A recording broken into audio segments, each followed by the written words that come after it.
Hi, double honors to the apostles of GMS and honors to you brothers that be pushing this truth and sincerity. This is going to be a short one focusing on the basics of money, or rather more currency, because money in accordance to the scriptures, money is actually gold and silver and tradable things like cattle and sheep, tangible things. Right? So this is just the basics of it, and you can go out there and you can search it out in your Google and all of that, and you'll be able to find the resources and the means of understanding the monetary system, as they call it. But this is the basics of it, the basic gist of it, based in the American governmental system, which is the one, rather more the blueprint that most countries follow. This is focusing pretty much on how they conduct their financial scheme or scam, because it is a scam. And as you will see, it is gonna the way it's created, the way currency is created, it has to have an end. It's gonna finish this. There's a point of which it will crash, because you can't just carry on going on as it is. So initially, a person, excuse my phone, a person within the government, and namely a politician, draws up a bill for certain things they're going to offer the public if they get elected. Right? Now this is known as deficit spending, because in more cases than others, the funds that they propose to put into flourishing, right? The plans that they plan to put into flourishing, the cost of that outweighs the cost of, rather more, the annual income, the GDP, in other words, of that particular country. That's why it's called deficit spending, because you're spending more. There's more outs than you have ins. Alright, so first step, a politician draws up a bill for spending money, and that's then goes to the treasury. Right? If I remember my information correctly, I'm going to have to refer to my notes here. Alright, once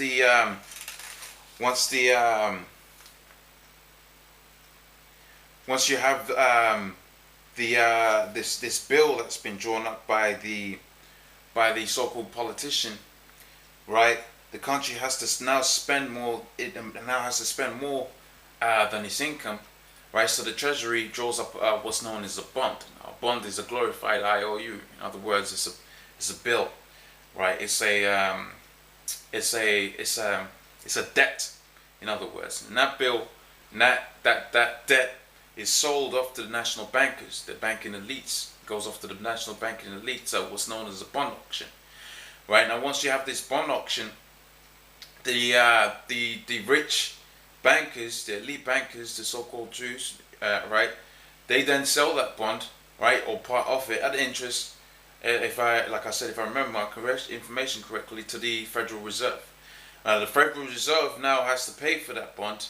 They're going to pay for that bond, right? And they pay for that bond by issuing out a check, right, drawn from an account that has zero balance, right? Because there's actually no money in the Federal Reserve, right? So after paying for that, so they claim to have gold in there, right? But there's actually speculation that there's actually no gold in there. There is actually reserving of nothing. But the point we're making here is that after the Treasury goes off and does some deficit spending drawn up by a bill, by a politician, right? The bankers buy that bond, that bill, right? Therefore owning the debt of the country. It sells that bond back to the government, but actually the government, the Federal Reserve, is actually not run by the government. It's actually a privately owned company. So they in essence they sell that bond to themselves, because there's speculation and there's enough information to prove that the Federal Reserve is owned by the elite banking families, right? So they sell that to at a bond auction. They sell that bond to the Treasury. Rather more, they sell that to the bankers. The bankers sell it to the Treasury, and the Treasury issues out that check drawn from an account of zero balance, which then goes to the bankers, right? And voila, you have currency. So if we recap, politician draws up a bill for stuff that the country can't afford. Therefore, the Treasury needs to issue out a bond. That bond is bought by the bankers. The bankers then sell that bond to the Federal Reserve. Furthermore, the Federal Reserve pays for that bond from an account that has a zero balance, and they sell that bond back to the bankers, and the bankers now have what we know as currency, right? Now, what's important to take into account is the bankers are in every stage of this, right? They're the ones that are raking in, right, from all of you people's work, right? Because when we go back to the politicians, they're spending more money than what's actually in existence, right? Therefore, more debt is accumulated right here at the bankers, right? Therefore, they own more of the wealth, right, that is in America or in these different countries, right? Then they own more debt than is actually any income. And if you see any of my previous videos, you find it out that there's actually about 1.4 or 1.1 to 1.5 quadrillion dollars worth of debt within America, which is about 16 times the national the GDP of the world, man.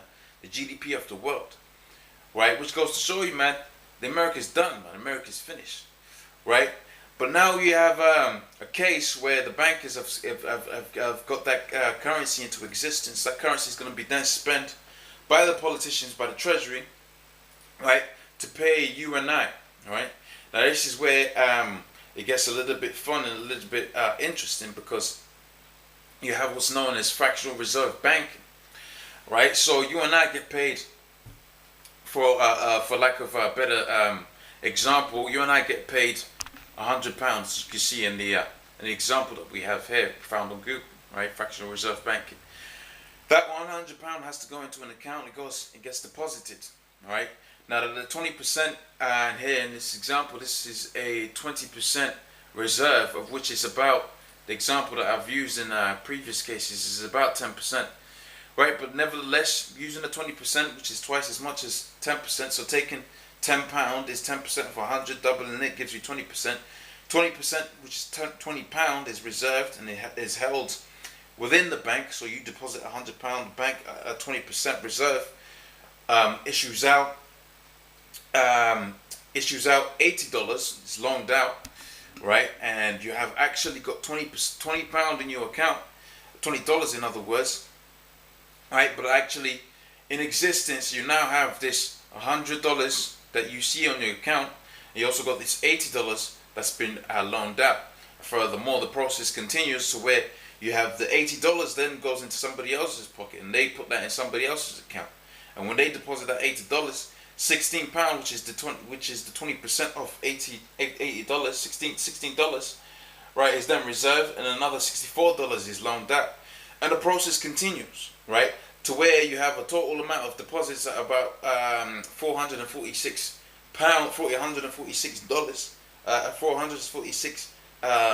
and $31, right? And you have $100 worth of reserves, right? And the total amount of that's loaned out, right, is $346, right? Now, if my maths serves me correctly, that amounts to about $1,000, man, right? I'll do the maths really quickly, right? So you have excuse me, I'm on the old phone doing the maths for you, right? But I believe when the process is done, it does calculate to about $1,000, man, right? Which is like a 100% increase on the initial deposit, right? So that's 446.31 plus 3461.31, right? Plus that $100, right? Which is about 997. So they've lost. They if the last time I did it and I actually calculated the numbers out correctly, right? You actually turn out when you have that £100 reserves, and they only says that if you carry on depositing $13, so I actually haven't shown part of this, right? Part of this graph cap continues, all right? But they're saying here at $13, you can't see it, $13. Yeah, you deposit $13, right? $13 is reserved and 0 is loaned out. But actually, they could go if you carry the process on from $13 onwards and onwards right down to 0. You do come out to about £1,000, right? And they can do that, man. They have the power to do that from the government, right? And And what does that mean? That means to say 90% of the currency that you have in existence, right, is from fractional reserve banking. And that fractional reserve banking works out as about a 5% tax, as I've mentioned in the video prior to this. It works out as about a 5% tax on the population, right, on the people that use their banking, right, just so they can use their money, man. Right, so it works out about a 5%, right? You have 5% loss on your dollar every single year, right? From each financial crash. So each time you have a financial crash, you know, they rejuvenate the market, all of that. When I'm talking about financial crash, I'm talking about a complete dollar crash where you have to reinstitute the dollar, because, you know, if you go back to this dollar, this particular dollar, not the greenback, because I believe the greenbacks were just the one before this, and it goes on and on and on backwards, right? But this particular dollar, when it was instituted, you know, you could buy a certain amount of goods for $1, but the amount of goods you could buy for $1 has decreased, right? And that all goes back to fractional reserve banking. That all goes back to the national debt that you owe to elite bankers, right? But it also goes back to that 5%, right? That they inadvertently tax you by devaluing your money by about 5% every year, right? And that goes to show you, man, right, that this process has an end, right? If you carry on taking 5% from 100, you end up at 0, man. And this goes to show you that the American government, right, the American monetary system is set for a crash course, right? And a lot of people know that, right? But, you know, the ones of Israel, you know, you Negroes, Hispanics, Native Americans, you don't pay attention to these kind of things, right? But here you have it in black and white, right? And in simple terms. And I guess more complicated than that. And I've gone into tried to understand for my own benefit, right? How this whole financial system works, and when you see it, man, it's complete madness, man.